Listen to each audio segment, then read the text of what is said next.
Hola chicos, hoy vamos a ver la última parte del tema. Hasta ahora hemos hablado de reacciones redox y hemos visto cómo se ajustan, hemos visto qué cálculos podemos hacer con ellas, pero no hemos visto en la vida real en qué se utilizan estas reacciones redox. Entonces para eso vamos a entrar hoy en lo que es la electroquímica.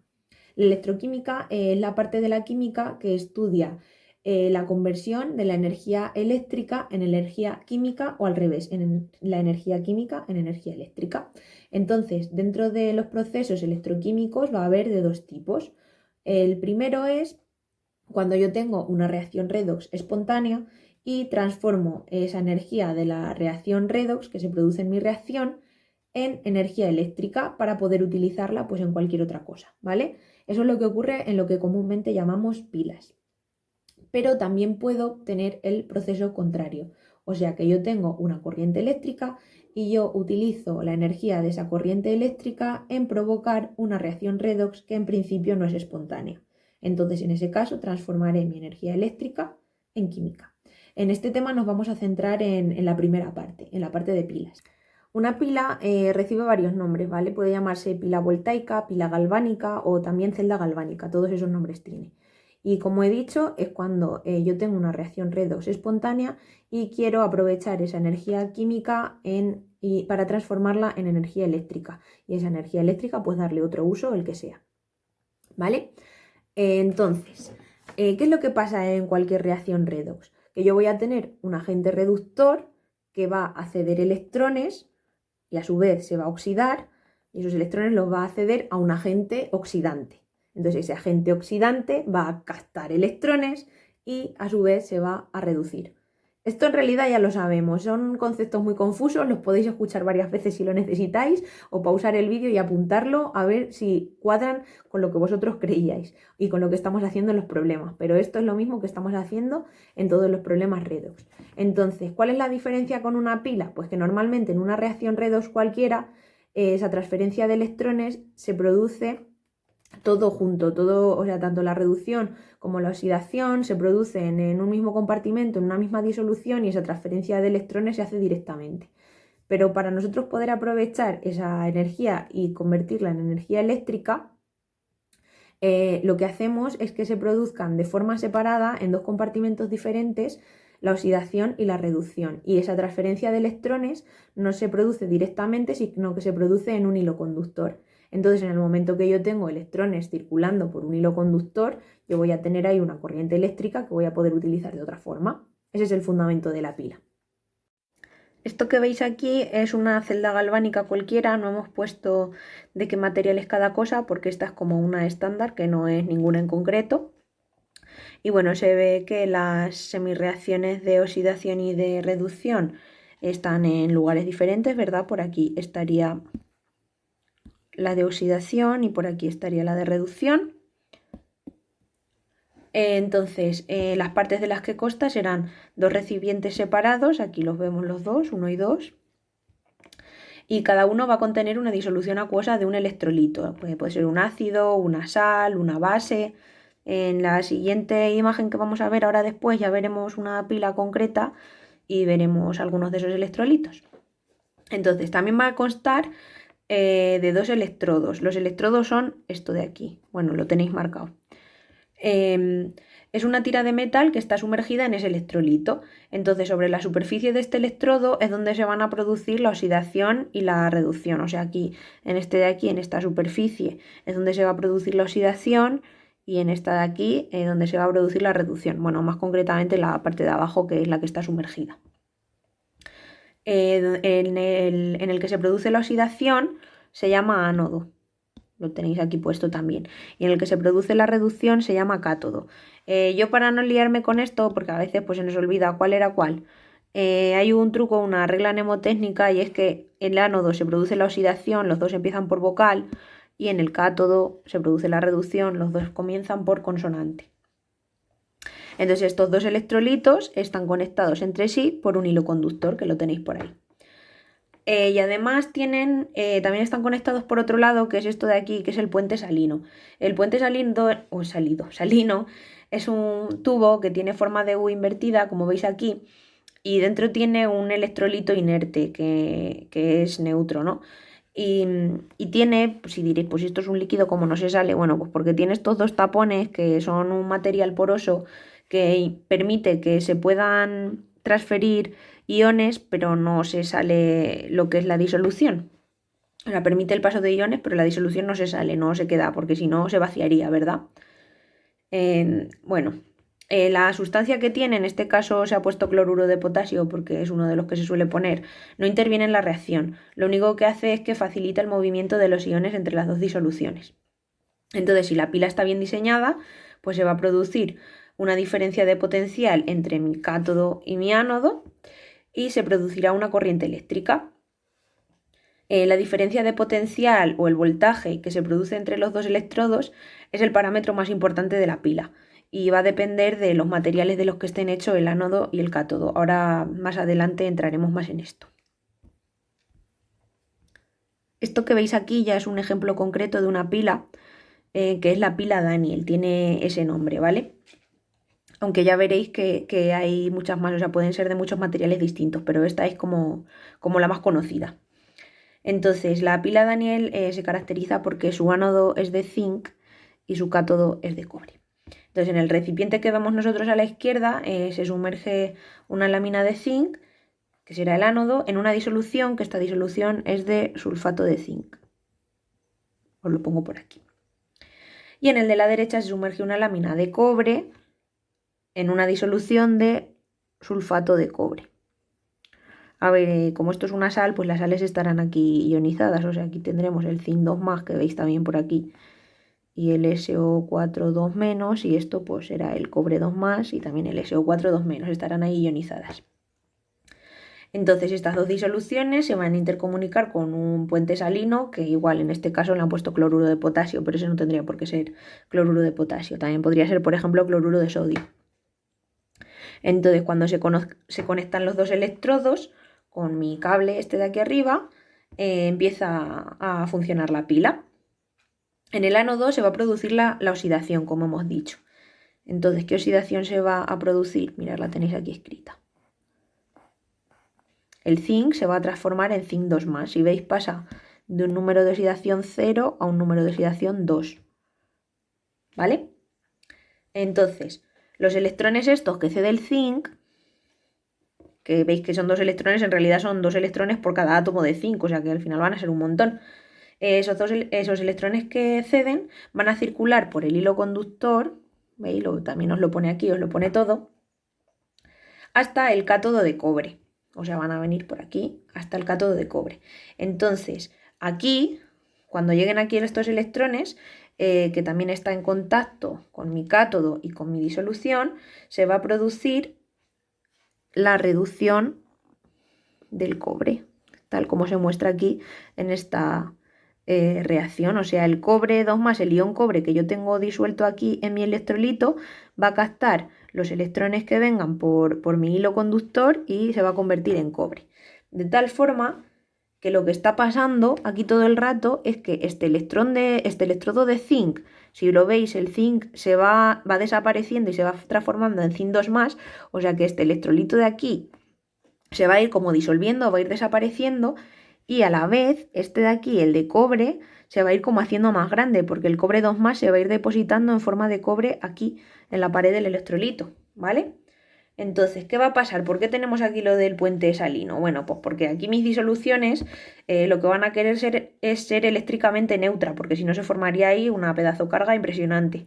Entonces, según desaparecen los iones de cobre 2+ del cátodo, los aniones SO4 2- que tengo aquí van a ir emigrando por el puente salino hasta el ánodo. O sea, estos iones de aquí se van a meter por el puente salino y van a ir viniendo hacia acá. ¿Vale? Y entonces los iones negativos, no solo esto, sino que aquí también yo voy a tener en mi puente salino, voy a tener K+ y Cl-, pues los iones negativos también se van a venir hacia acá. Los Cl- se van a venir hacia este lado. Y a la vez, mis iones K+, en este caso, así como los zinc 2+ que voy a tener aquí en esta disolución, madre mía que creía que estaba borrando, los zinc 2+ que voy a tener también en esta disolución, que son positivos, también van a venir hacia el cátodo. O sea, todos los negativos van a ir viniendo hacia el ánodo y todos los positivos van a ir yendo hacia el cátodo. ¿Para qué? Para compensar esa reacción redox que se está produciendo, que está haciendo justo lo contrario. Porque la reacción redox está produciendo aquí positivos, ¿vale? Y aquí, bueno, no es que esté produciendo positivos, es que se está quitando los positivos y entonces se me están quedando los SO4 2- negativos, entonces está produciendo un exceso de carga negativa aquí. Por eso, con el puente salino se va compensando todo eso. ¿De acuerdo? Entonces, ¿hasta cuándo va a seguir funcionando esta pila? Porque sabéis que las pilas se gastan, no tienen un funcionamiento eterno. Bueno, pues va a seguir funcionando hasta que se disuelva todo el zinc, que hemos dicho que este va desapareciendo, hasta que se vaya disolviendo todo el zinc y me quede sin zinc, o hasta que se consuma todo el cobre 2+ de mi disolución esta, porque este cobre 2+ se va depositando aquí en forma de cobre, pues habrá un momento en el que tampoco quede cobre 2+ para depositarse. Y en ese momento es cuando decimos que mi pila se ha agotado, ya no quedaría nada. ¿De acuerdo? Bueno, hasta aquí lo de las pilas. Ahora vamos a pasar a la representación simbólica de una pila galvánica, o sea, cómo la representamos. Para representar simbólicamente una pila galvánica lo hacemos con lo que se llama diagrama de pila. Entonces en ese diagrama de pila voy a tener una simbología específica. Cuando yo tengo una rayita así vertical, eso significa que hay un cambio de fase.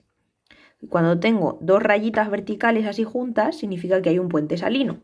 En la parte de la izquierda vamos a representar el ánodo y en la parte de la derecha vamos a representar el cátodo.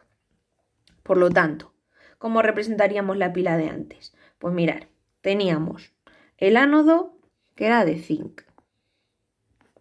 Y voy a poner entre paréntesis en el estado que se encontraba. Entonces, ¿dónde estaba sumergido? En una disolución de sulfato de zinc, ¿verdad? Entonces cambio de fase, porque ahora está acuoso. Pues tenía el sulfato de zinc en estado acuoso. ¿Y cómo conectaba eso? Con un puente salino, doble barra. ¿Y con qué estaba conectado? Con el sulfato de cobre 2, CuSO4. ¿En qué estado? Estado acuoso. Y en él estaba sumergido el cátodo, que era lo que estaba, que yo aquí lo coloco a la derecha. ¿De qué era mi cátodo? De cobre. Y estaba en estado sólido. Pues así es como yo representaría, este es mi diagrama de pila, de la pila Daniel. Otra forma en la que lo puedo hacer es que a veces solo se pone como lo que interviene en la reacción redox. O sea, en vez de poner toda la sal, el sulfato de zinc, en realidad aquí lo que interviene es el ion zinc 2+. O sea que lo podría poner exactamente igual, pero en vez de poner ZnSO4, pondría solo Zn2+. Y de la misma forma, pues el cobre también pondría solo el ion 2+. ¿Vale? El diagrama de la pila se puede representar de las dos maneras. Entonces, pues si mi pila tuviera otros electrodos diferentes, pues los pondría de otra forma diferente, pero la notación es esa. La última parte que tenemos que ver de este tema es el potencial del electrodo.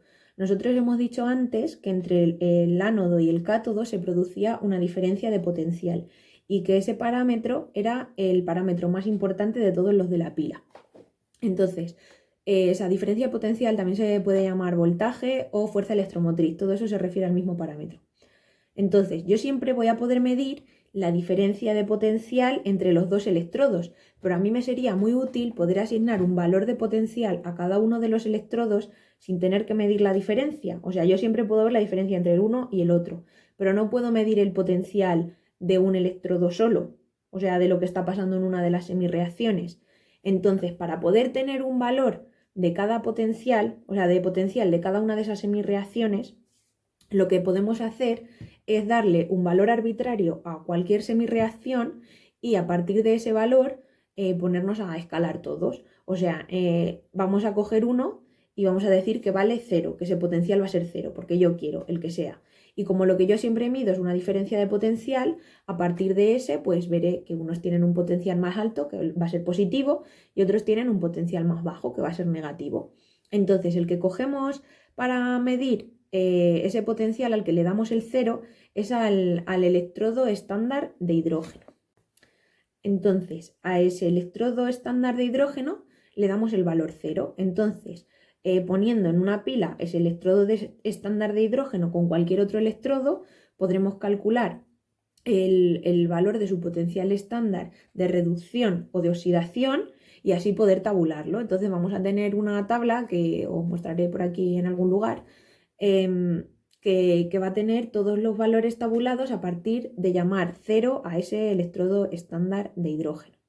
Entonces, nosotros podemos tabular tanto los de reducción como los de oxidación. Lo que se ha hecho para no tener lío, porque cualquier electrodo depende con cuál esté reaccionando, o sea, depende cuáles dos cojas para reaccionar entre sí, pues uno mismo que en algunas ocasiones puede actuar como ánodo, en otras ocasiones podrá actuar como cátodo, ¿vale?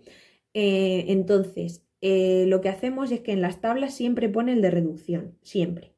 Luego, cuando actúe como oxidación, lo que vamos a hacer es darle la vuelta a la reacción simplemente y cambiarla de signo. Ahora lo veremos con algunos ejemplos.